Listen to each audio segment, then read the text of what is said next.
क्या होगा अगर आप एक दिन में हंड्रेड्स ऑफ टास्क को कंप्लीट कर सके? क्या होगा अगर आप कम टाइम में ज्यादा काम कर पाए? आप अपने पैशन के लिए, आप अपनी फैमिली के लिए, आप अपने बेसिकली वर्क के लिए, आप हर एक चीज के लिए टाइम दे पाए। क्या ये पॉसिबल है? यस। इस पूरे वीडियो में मेरे साथ बने रहना, जहां पे मैं आपके साथ शेयर करूंगा the secrets of time management and productivity. Okay, क्या आपको कभी ऐसा लगता है कि बेसिकली आपके पास बहुत सारी चीजें करने के लिए लेकिन आपको टाइम ही नहीं मिलता है? या तो क्या ऐसा होता है कि आपको पता है कि ये मेरी प्रायोरिटी है लेकिन आप उसको प्रोक्रास्टिनेट कर देते हो और वो पाइल अप हो जाता है और फिर आपको समझ में नहीं आता कि क्या करूं? या तो क्या कभी ऐसा हुआ है कि आपको आपकी फैमिली के लिए, आपको अपने पैशन के लिए बहुत बार आपने सोचा है कि मैं इसके ऊपर काम करूंगा, अपनी हेल्थ के ऊपर काम करूंगा, लेकिन at the end of the day आपको लगता है कि मेरे पास टाइम ही नहीं है। कहीं ना कहीं आप ये टाइम के चक्कर में फंस गए। अगर इनमें से कोई भी चीज आपको लगती है तो यहाँ पे मैं आपको टाइम मैनेजमेंट के कुछ ऐसे सीक्रेट्स के बारे में बात करूंगा जिसको अगर आप सही तरीके से फॉलो करते हो तो आप अपने टाइम को मास्टर कर सकते हो और आप अपने टाइम को सही तरीके से यूज कर सकते हो। Welcome to this video.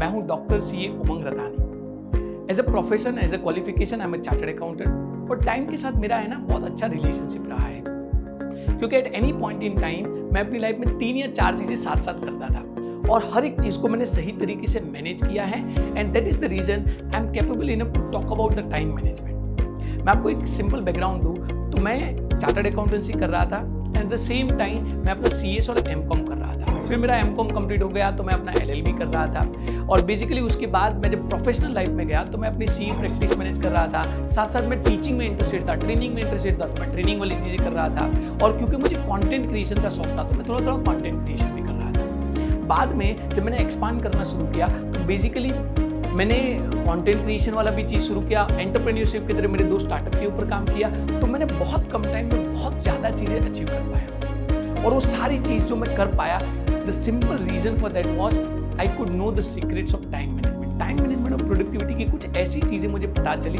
और जो मैंने डिस्कवर की जिससे मैं कम टाइम में ज़्यादा अचीव कर पाया। और उसी रीजंस की वजह से आज मैं एक क्वालिफाइड चार्टर्ड अकाउंटेंट हूँ, कंपनी सेक्रेटरी हूँ, MCOM, LLB, MBA और रिसेंटली मैंने अपना PhD भी कंप्लीट किया है। साथ साथ मैंने 3 स्टार्टअप के ऊपर काम किया है। मैं हंड्रेड्स ऑफ बिजनेस ओनर को गाइड करता हूँ with respect to how they can manage their time well, how they can improve their business. मैं स्टार्टअप को गाइड करता हूँ। तो क्या है ये सीक्रेट्स? सबसे पहले तो मैं टाइम मैनेजमेंट के 4 इंपॉर्टेंट कॉन्सेप्ट्स को आपको बताना चाहता हूँ। सबसे पहली चीज जो आपको समझनी है दैट इज कि टाइम मैनेजमेंट जो है ना उसमें time tracking is very important. देखो, कोई भी चीज जिसको आप ट्रैक नहीं करोगे, मेजर नहीं करोगे, उसको आप कभी भी कंट्रोल नहीं कर सकते, उसको आप कभी भी अपने पावर में नहीं ले सकते हो। तो अगर आपको कोई भी चीज कंट्रोल करनी है तो सबसे पहले आपको क्या करना पड़ेगा? आपको उसको मेजर करना, आपको उसको ट्रैक करना शुरू करना पड़ेगा। हमारे न्यूरो लिंग्विस्टिक प्रोग्रामिंग हम बोलते हैं अवेयरनेस हील्स, राइट? जब भी आपको कोई भी चीज के ऊपर काम करना है, चेंज करना है, तो the first step to any change is to bring it to the awareness field. इसलिए मैं चाहता हूं कि आप सबसे पहले तो आप दिन में जो भी काम करते हैं, जो भी एक्टिविटीज आप करते हैं, उसको ट्रैक करना शुरू कीजिए। आप देखिए कि what are the different activities that you do, क्योंकि समझना, जब तक आप इन एक्टिविटीज को ट्रैक नहीं करोगे, आप उसको अवेयर नहीं होंगे, तब तक उसको बदलना या तो तब तक उसकी तरह कोई चेंज लाना वो तो कभी पॉसिबल ही नहीं है। दूसरा रूल जो आपको समझना है that is anything that you do not review और reflect can never be improve. अगर आप अपने टाइम मैनेजमेंट के ऊपर काम करना चाहते हो, अगर आप कम टाइम में ज्यादा अचीव करना चाहते हो, तो ना सिर्फ आपको आपकी एक्टिविटीज को ट्रैक करना पड़ेगा, लेकिन दिन के एंड में, वीक के एंड में, मंथ के एंड में आपको उसको रिव्यू करना पड़ेगा, आपको उसको रिफ्लेक्ट करना पड़ेगा कि क्या मैं उन चीजों को कर रहा हूं जो मेरी लाइफ में इंपॉर्टेंट है। राइट? आप देखिए स्टीफन कॉवी ने 7 habits of highly effective people जो बुक है उनकी, उसमें उन्होंने अर्जेंट और इंपॉर्टेंट मैट्रिक्स के बारे में बताया है और वहां पे उन्होंने बोला है कि सक्सेसफुल जो लोग हैं ना, उनका एक ऐसा हैबिट है कि वो जो इंपॉर्टेंट चीजें होती है उसको पहले कंप्लीट करते हैं। राइट? वो इंपॉर्टेंट चीजों को अर्जेंट होने से पहले कंप्लीट करते हैं and that is why they are successful. तो आपको भी रिव्यू करना है कि क्या आप दिन में इंपॉर्टेंट चीजों के ऊपर काम कर रहे हो, क्या अनइंपॉर्टेंट चीजों के ऊपर काम कर रहे हो। अगेन वो बुक में अगर आप देखते हो तो स्टीफन कवी बताते हैं कि आपका जो अर्जेंट इंपॉर्टेंट मैट्रिक्स है उसमें एक चीज ऐसी होगी जो अर्जेंट एंड इंपॉर्टेंट है। अगर अर्जेंट एंड इंपॉर्टेंट दोनों है तो आपके पास कोई चॉइस नहीं, आप उसको अभी करो, डू इट नाउ।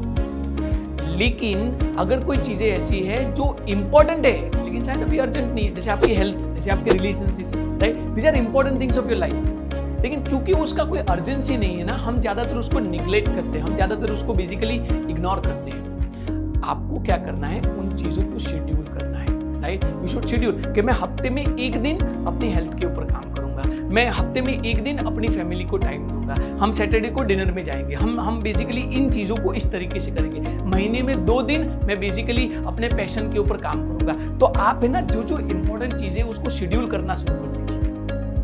अच्छा, कुछ चीजें ऐसी है जो इंपॉर्टेंट नहीं है बट अर्जेंट है, अभी किसी का काम आ गया, उसने आपको कुछ बताया कि ये मुझे करना है, तो आप उन चीजों को डेलीगेट कर दीजिए। अगर कोई चीज जिसमें आपका खुद का प्रेजेंस होना जरूरी नहीं है, देन जस्ट डेलीगेट इट, आप उसको किसी को और को दे दीजिए। और मैं आपको बताना चाहता हूँ, बहुत सारे बिजनेस ओनर्स में देखता हूँ, राइट, एंटरप्रेन्योर्स में देखता हूँ, उसमें इतना सारा स्किल्स है, उसमें इतना सारा टैलेंट है, लेकिन वो कहाँ पे फंस गए पता है? सब कुछ अपने तरीके से कर रहे हैं, राइट, सारी की सारी चीजें खुद से कर रहे हैं। वो नहीं समझ रहे हैं कि उनकी स्किल्स जहां पे हैं उनके ऊपर उनको टाइम देना चाहिए, और जो चीजें कोई और कर सकता है उसको आप डेलीगेट कर दीजिए। आप ऐसी चीजों में अपना टाइम, अपना एनर्जी या तो अपना इंटेलिजेंस क्यों वेस्ट कर सकते हो जो कोई और भी कर सकता है? तो दैट यू शुड डेलीगेट। और जैसे मैंने आपको बोला कि टाइम ट्रैकिंग के साथ जब आप रिव्यू कर रहे हैं तो आप ये देखिए कि कौन सी दिन की ऐसी चीजें हैं जो ना इंपॉर्टेंट है ना ही अर्जेंट है, वो जरूरी नहीं है आपकी लाइफ के लिए, ना ही वो कोई ऐसी चीज है जो अभी अर्जेंट है।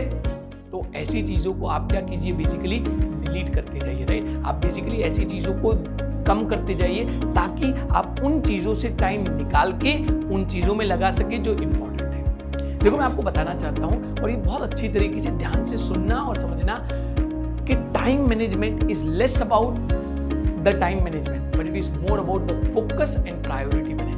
अगर आपको आपकी लाइफ की प्रायोरिटीज क्लियर है, अगर आपको पता है कि क्या चीज आपके लिए इंपॉर्टेंट है, क्या चीज आपके लिए जरूरी है, और जब क्या चीजें जरूरी नहीं है वहां से टाइम लेके आप इंपॉर्टेंट चीजों में डालने लगोगे, उसके ऊपर काम करने लगोगे, तो बहुत सारा टाइम है।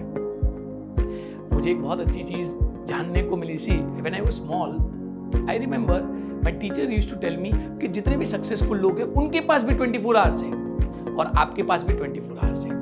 तो time management is not about managing the time, it's more about allocating your time. आप कैसे अपने टाइम को उन जगह पे अलोकेट कर रहे हो जो जरूरी है, राइट? वो सेम 24 आवर्स में अगर आपने इंपॉर्टेंट चीजों के ऊपर काम किया, अगर आपने प्रायोरिटी चीजों के ऊपर काम किया, अगर आपने सही तरीके से उसको अलोकेट किया, तो आप ज्यादा अचीव कर पाओगे। लेकिन अगर आपका अलोकेशन सही नहीं है, लेकिन अगर आपने अनइंपॉर्टेंट चीजों के ऊपर काम किया, तो आपको पूरा दिन स्ट्रेसफुल लगेगा। आपके पूरे दिन में आपको ये लगेगा कि ये चीजें प्रॉपर तरीके से नहीं होंगी। अच्छा, तीसरा प्रिंसिपल यहाँ पे मैं जो आपको बताना चाहता हूँ, that is the 80-20 principle, the Pareto principle इसको बोला जाता है। विल्फ्रेड पेरेटो है, इटालियन इकोनॉमिस्ट थे जिन्होंने ये पूरा पेरेटो प्रिंसिपल निकाला था। और उनके मुताबिक आपका जो पूरा टाइम होता है, और कोई भी चीज में है, 20% ऑफ द चीजें ऐसी होती है जिससे 80% रिजल्ट मिलता है। क्या होता है? 20% ऑफ द टास्क से 80% रिजल्ट मिलता है।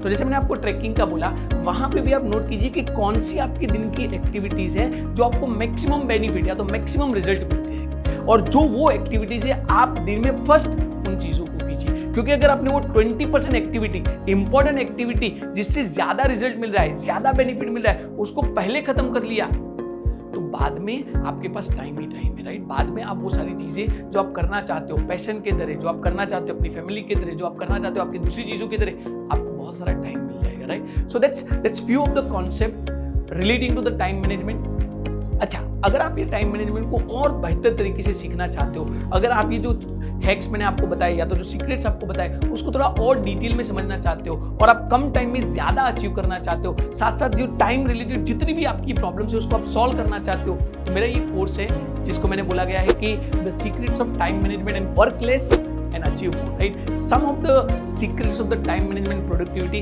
जो मैंने पिछले 15 सालों में अपनी रिसर्च के तरह, अपनी स्टडी के तरह और बिजनेस ओनर्स को सिखाने के तरह मैंने फाइंड आउट किए हैं, और उसका step by step implementation plan वहां पे मैंने दिया गया है। तो अगर आप भी इंटरेस्टेड है तो उस कोर्स को आप ज्वाइन कर सकते हैं, and I would welcome you to change your life and take mastery of your time management. Thank you.